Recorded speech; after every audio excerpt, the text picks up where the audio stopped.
Okay, this is just plain ridiculous at this point. Too much plot armor. Just too much plot armor.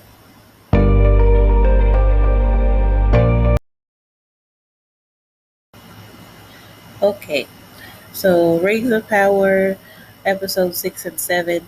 I'm kind of glad that I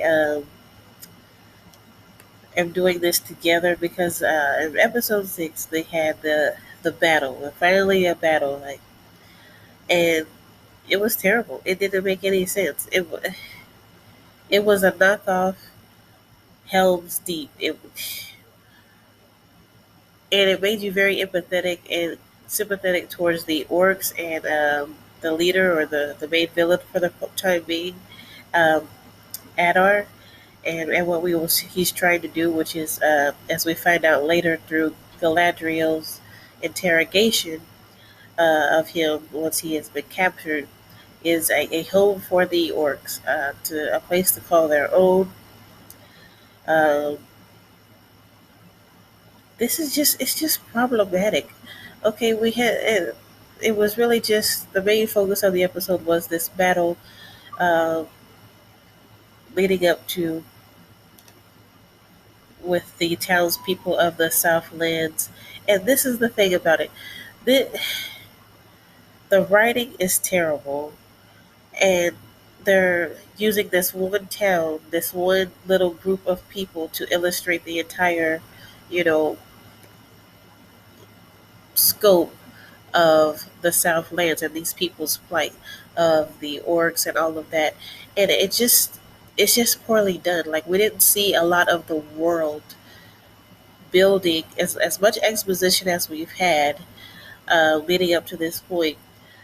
The grandiose nature of all of this, it's not coming across. And like, and this is essentially all I have written down. Look, like, because when I say I be writing everything I be saying, I be writing everything I be saying. Okay, you see right in here, yeah, these are all bullet points, because even trying to articulate my thoughts to do this review was challenging, because I feel like this they have their characters contradicting themselves, especially Galadriel. Um, they're portraying her in this storytelling of using Tolkien's world, his lore, and she's very angry, bitter, but she's dutiful, and we see all of this in episode 6. And then when we get to episode 7, with the aftermath of this battle, she's kind, she's caring, she's mentoring, she's a little woeful or sorrowful, um, at the mention of her losing another person who just so happens to be her husband. Now, with 7 episodes in, and now you want to introduce Galadriel's husband, who we have to assume is dead because she says he's dead, which further just throws everything into confusion and turmoil with this series, because that's not how it goes in the books, from what I understand. Like in Lord of the Rings, which this happens years before, eons before, her husband is standing right next to her. So, what on earth are they really trying to do? I'm having a hard time following um, this storytelling. And now I'm just going to go to my points. Yeah, so it's a nonsensical battle. Um, Arondir, or whatever his name is, you know, and Broadway, they concoct this plan to empty out the little keep they had, and essentially trap all the orcs inside and kill them that way, or at least reduce their numbers enough to where they can stage another. Um, it's not even a three-pronged attack. I don't know, another attack further up the road in the Southlands at another village, as a surprise attack. Now that they've dwindled their numbers, and just to come to find out that although that fell through, they ended up killing their own brethren, and their last stand was inside this inn.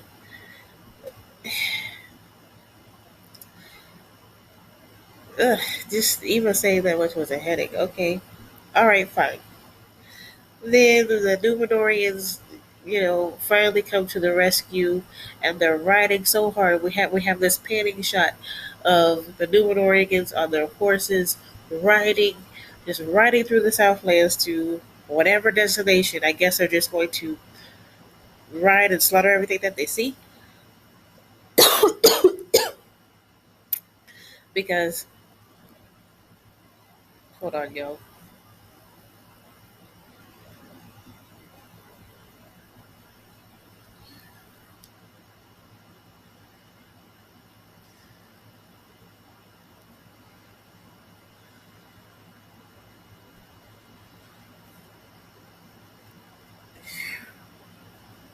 Okay, back.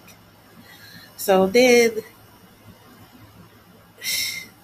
there's no stakes. Like we know that Isildur is not dead because that does not make sense to the lore, nor did it make sense for the queen to have Isildur ride down as she's overlooking this battle. I don't know, like to flank them. I don't know. Okay, I don't know, but she has Isildur ride down just for him to, end up having to save the queen, and assumedly, meeting his own end in a raging fire trying to save the queen and some townsfolk. We all know these folks ain't dead. Like, and all this, like, there's no stakes because no one of significance dies or nothing of significance happens to them, or they're contradicting um, what they said in another episode or in a few moments later. So these character traits that they're trying to establish are just, it's just poorly written. I'm not understanding. And because of these events, the captain, is starting to feel some type of way and regrets ever bringing, his Galadriel to Numenor to start this war, to start this confrontation, because he thinks that his son is dead. And we, even the audience, don't believe this. All we know is we're going to see a bunch of bull later about how he's feeling some type of way about Galadriel and the queen being blinded at this point.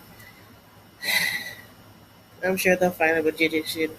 Who knows? They'll probably keep her blind. I don't know. To fix that, whatever the case may be. After the battle, we have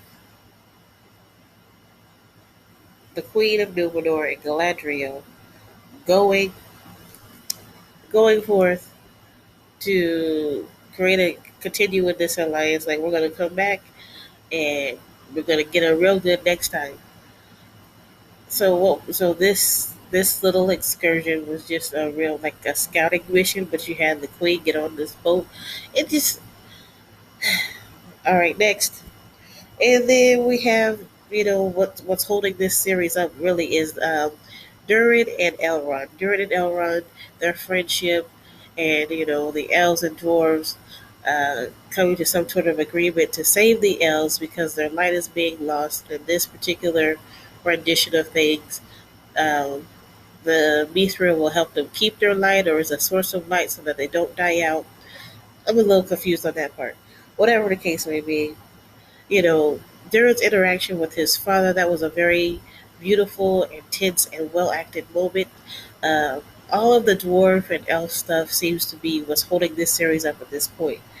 And I don't know what's left for the final episode in that.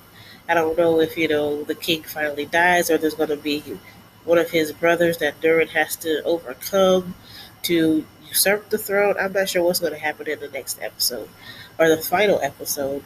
But we do have a Balrog at the end of this who, the father throws in this leaf and that leaf disturbs the Balrog who is within the deed where this mithril comes in at.